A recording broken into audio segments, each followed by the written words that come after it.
Le monde fonctionne-t-il vraiment comme on nous l'a toujours présenté? Dans cette vidéo, nous analysons un discours fort qui propose une lecture radicale de l'ordre mondial. Entre souveraineté, impérialisme, guerre de l'information et manipulation des perceptions, une vision structurée est exposée. Celle d'un système dominé par des puissances qui façonnent les récits, influencent les économies et redéfinissent les rapports de force. Cette prise de parole ne se limite pas à la politique nationale. Elle s'inscrit dans une réflexion globale sur la place de l'Afrique et l'avenir des nations dites périphériques. Abonne-toi et active la cloche de notification pour ne rien rater.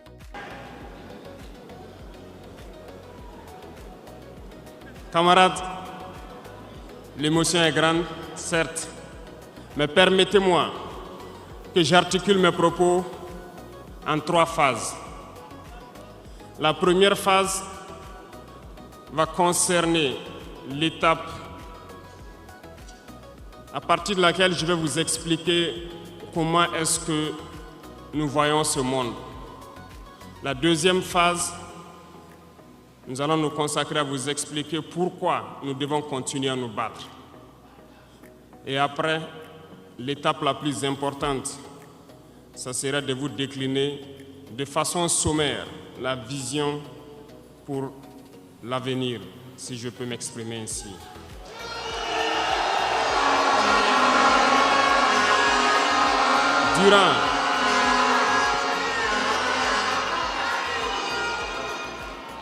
Durant ces 20 et quelques mois passés donc à la tête de l'État, nous avons eu à rencontrer plusieurs hommes politiques venus de toutes parts.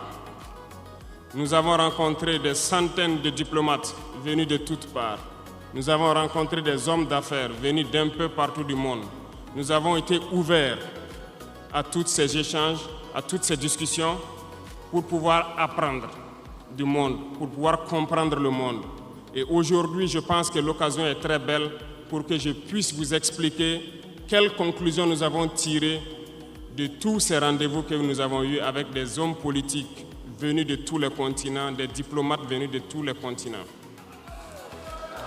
C'est très important.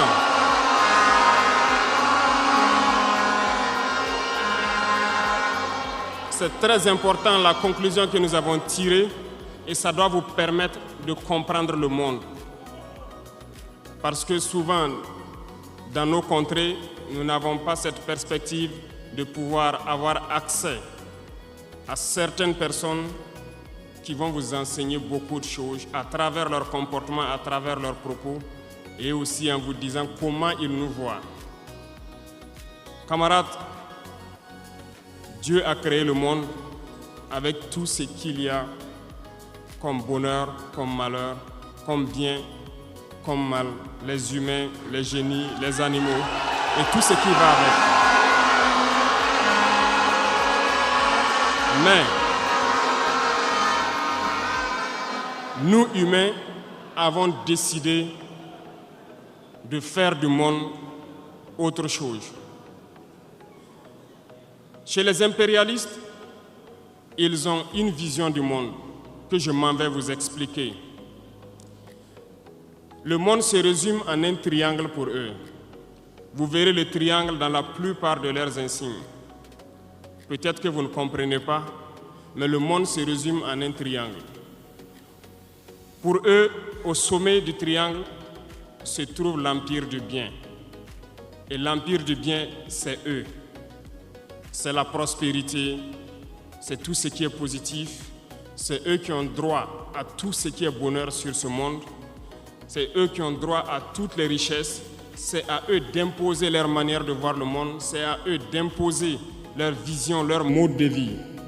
Voilà pourquoi pendant la colonisation ou leur conquête, je dirais, ils venaient vers nos terres et ils disaient qu'ils ont découvert nos terres parce que pour eux, nous sommes des sauvages. Nous n'avons rien de comme eux, en fait. Donc, ils nous appelaient des indigènes. Et c'est eux, le peuple. Ils s'arrogent tous les droits. Et pour eux, le monde doit marcher comme ce qu'ils veulent.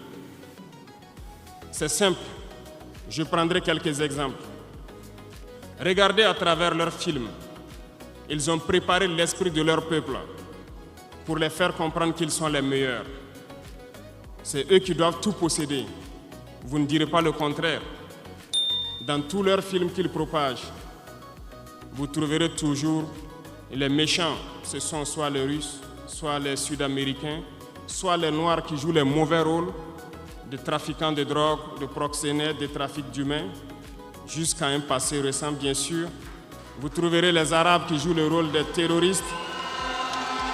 Voilà un peu comment ils perçoivent le monde.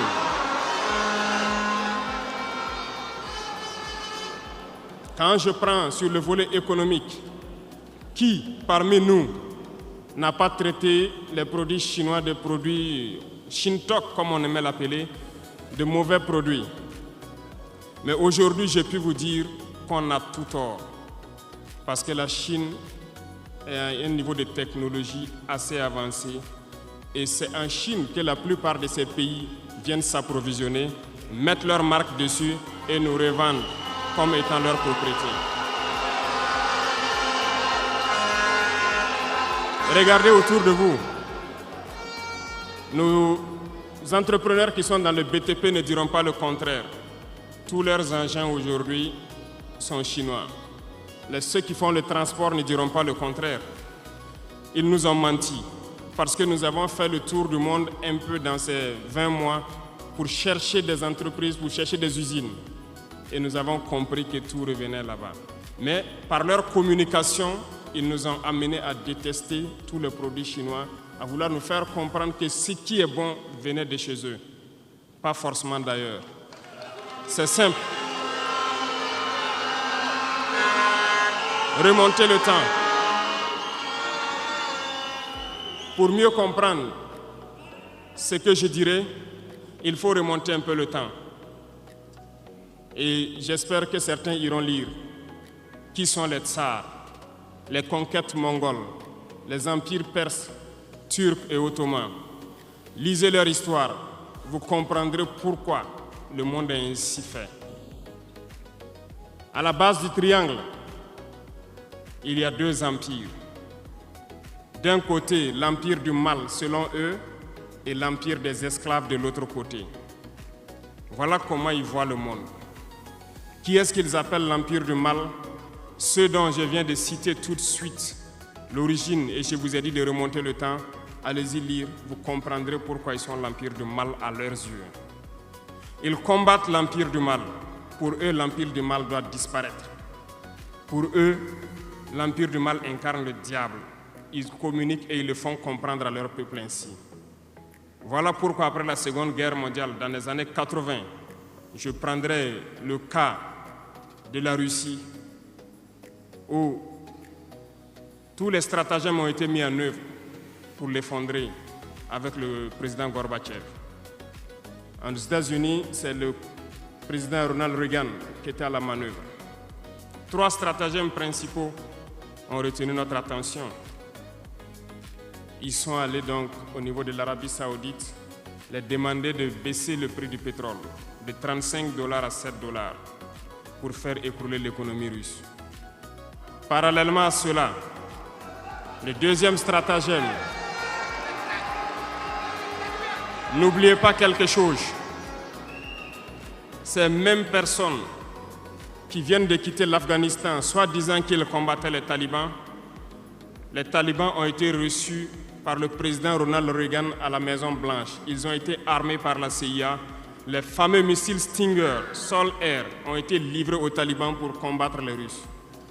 Et plus tard, ils viennent supposer les combattre. Allez-y comprendre. Le troisième stratagème, c'était un bluff. Le projet IDS, Star Wars. Lisez, vous comprendrez pourquoi ils ont amené le président Gorbatchev à créer le projet Paulus qui a enfoncé la Russie. Une fois que la Russie s'est effondrée, ceux qui se prétendent être de l'empire du bien ont commencé à jubiler, jusqu'à ce que vienne cette équipe avec Vladimir Poutine pour essayer de remonter la Russie en surface.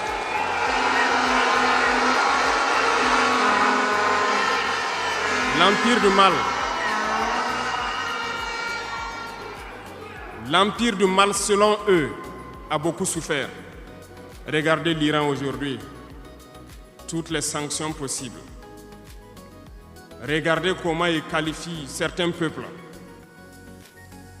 Par la communication, ils peuvent arriver à vous amener à faire détester un peuple ou à aimer un peuple.